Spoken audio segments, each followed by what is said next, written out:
दोस्तों, नीट, जेडबल या यूपीएससी ऐसी बड़ी बड़ी कॉम्पिटिटिव एग्जाम के लिए जब बच्चे तैयारी कर रहे होते तब लास्ट मंथ में या लास्ट दिनों में क्या ध्यान रखना है, कैसे अच्छे नंबर लाना है, कैसे टेंशन को दूर करना है, ये सभी पेरेंट्स और बच्चों का क्वेश्चन रहता है।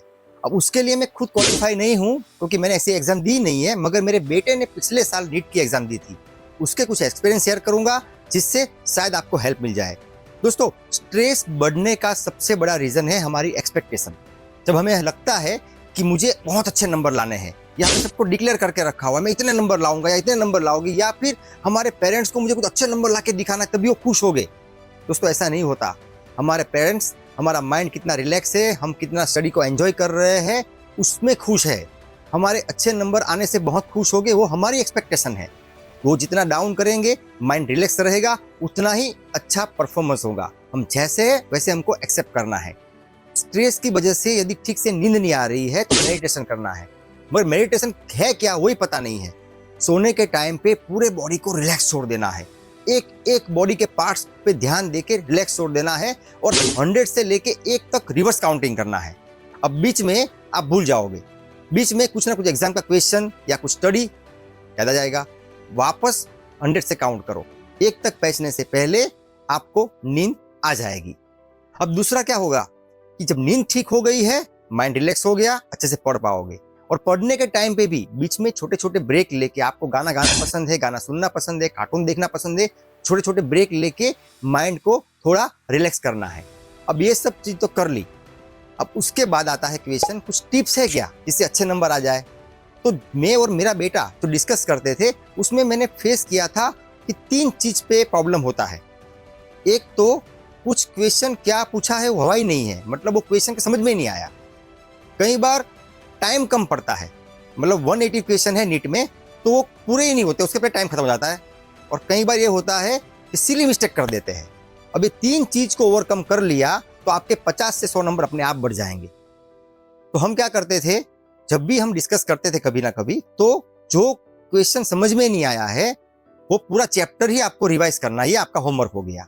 क्योंकि लास्ट मंथ में कोचिंग क्लास वाले या स्कूल वाले सिर्फ एग्जाम ही लेते हैं। तो एग्जाम लेने का मतलब क्या है कि आपका असेसमेंट हो गया, आपकी वीकनेस और स्ट्रेंथ मालूम पड़ गई। और वीकनेस जो क्वेश्चन में है वो पूरा चैप्टर रिवाइज कर देना है, क्योंकि पूरा सिलेबस शायद रिवाइज करना पॉसिबल नहीं होगा। तो क्या चीज में रिवाइज करूं, क्योंकि पूरे साल पढ़ाई की है, सब कुछ आता है।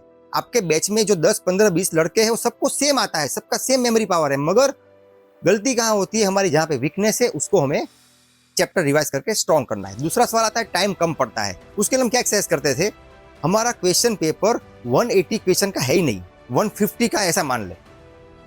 एग्जाम देने बैठेंगे तो हमें 150 क्वेश्चन ही अटेम्प्ट करने हैं, उतना ही फिक्स किया हुआ है।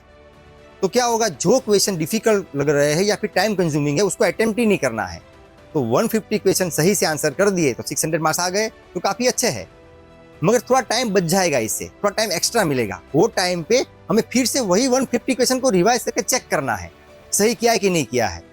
फिर भी थोड़ा टाइम बच गया तो 30 क्वेश्चन में से जो कर पाए, कॉन्फिडेंट है, उसी को अटेम्प्ट करें, तो आपका कॉन्फिडेंस लेवल अप हो जाएगा। वो 30 क्वेश्चन छोड़ दिए थे, फिर आप 20 क्वेश्चन छोड़ोगे, फिर 10 क्वेश्चन छोड़ोगे, टाइम ऐसा आएगा आप शायद 2.5 घंटे में क्वेश्चन पेपर फिनिश कर दोगे। अब तीसरा क्वेश्चन रहा सिली मिस्टेक का। यदि सिली मिस्टेक हो रही है तो गुड न्यूज है, आपको सब आता है, आप थोड़े ओवर कॉन्फिडेंट हो। बस उसी के लिए बार बार हर रोज हर वीक में एग्जाम ली जाती है, जिससे आप सिली मिस्टेक को थोड़ा सीरियसली लेना शुरू करो और कुछ चीजें आती है वो भी गलत लिख के ना आओ। तो ये सारे क्वेश्चन के सॉल्यूशन हो गए।